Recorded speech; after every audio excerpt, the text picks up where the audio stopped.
1 মাস 2 মাসের মধ্যেই আজকে বিএনপিকে ফেলায় দেওয়ার চিন্তা করতেছেন। এখনই বিএনপিকে গণতন্ত্রের শত্রু হিসাবে অনেকে আখ্যায়িত করার চিন্তা করছেন।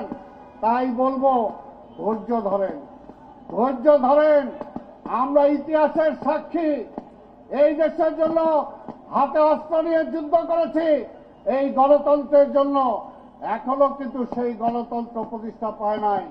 গণতন্ত্র যে কয়বার হোঁচট খেয়েছে, প্রতিটা বার বিএনপিকে সেই গণতন্ত্র উদ্ধারের জন্য বিএনপি লড়াই করেছে।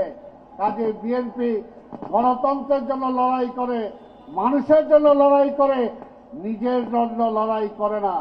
তাই এখন আস্থা রাখতে হবে, আস্থা রাখতে হবে শহীদ রাষ্ট্রপতি জিয়া রহমানের সুযোগ্য উত্তরসূরি বেগম খালেদা জিয়ার সুযোগ্য উত্তরসূরি তারেক রহমান আজকে সরকার প্রধান। সময় দিতে হবে।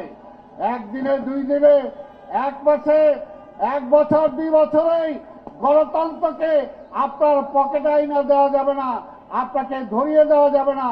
গণতন্ত্রকে চর্চার মাধ্যমেই গণতন্ত্রকে প্রতিষ্ঠা করতে হবে। তাই সেটার জন্য আমাদের সবাইকে সেই সময় দিতে হবে, কোনোভাবেই যাতে গণতান্ত্রিক ধারা আবার বিচ্যুত না হয়, ব্যাহত না হয়।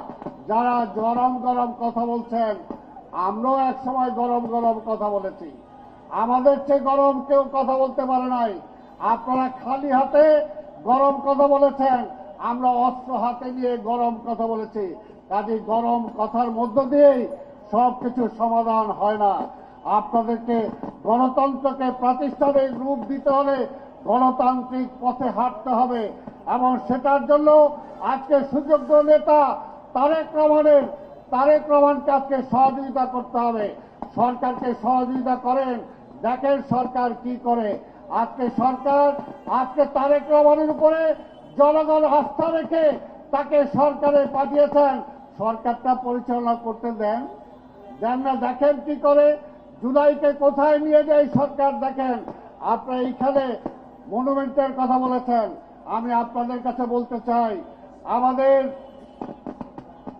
সচিবালয়ের সামনে যে উদ্যান আছে, ওসমানী উদ্যান, সেই ওসমানী উদ্যানে আর কিছুদিনের মধ্যেই আমাদের প্রধানমন্ত্রী জুলাই স্মৃতিস্তম্ভ উনি সেখানে উদ্বোধন করবেন।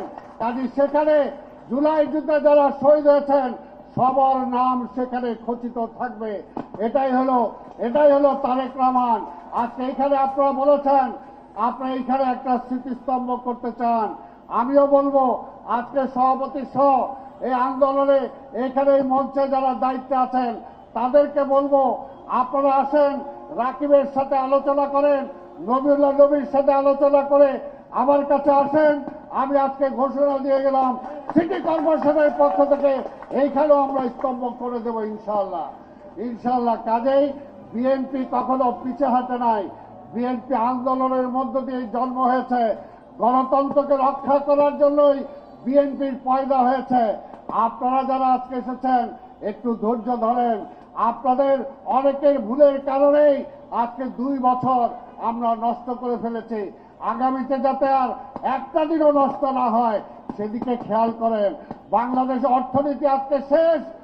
আজকে মধ্যপ্রাচ্যের যুদ্ধের কারণে আজকে আমাদের অর্থনীতি হুমকির সম্মুখীন।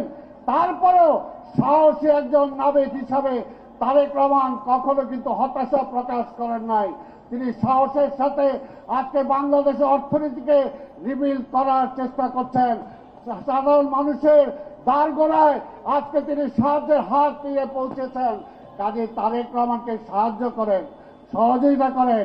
5 বছরের জন্য জনগণ ভোট দিয়েছে।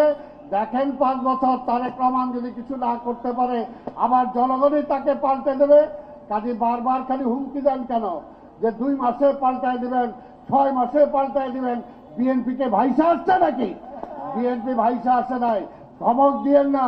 ধমক দিয়ে বিএনপিকে তার সত্য অবিচল যে পথ, সেই পথ থেকে কেউ রোধ করতে পারবে না। শহীদ রাষ্ট্রপতি জিয়া রহমান যে পথ বেছে নিয়েছিলেন, নিজে শহীদ হয়েছেন, কিন্তু সেই পথ থেকে সরে দাঁড়ান নাই। আমাদের নেত্রী বেগম খালেদা জিয়া নিজের জীবন বিপন্ন করেছেন, তারপরও গণতন্ত্রের ঝান্ডা তিনি সমুন্নত রেখেছেন। তাই বলতে চাই, এই দুজনের সুযোগ্য সন্তান আন্দোলনের মধ্য দিয়ে গড়ে ওঠা আজকের প্রধানমন্ত্রী, আজকের বিএনপির চেয়ারম্যান, তিনি গণতন্ত্রকে সমুন্নত রেখেই গণতন্ত্রকে প্রতিষ্ঠা করবেন এবং জুলাই যোদ্ধা যারা আজকে শহীদ হয়েছেন তাদের স্মৃতিকে ধারণ করবেন। তারা যেটা চেয়েছেন গণতন্ত্র, একমাত্র গণতন্ত্রই পারে সেটাকে বাস্তবায়িত করতে।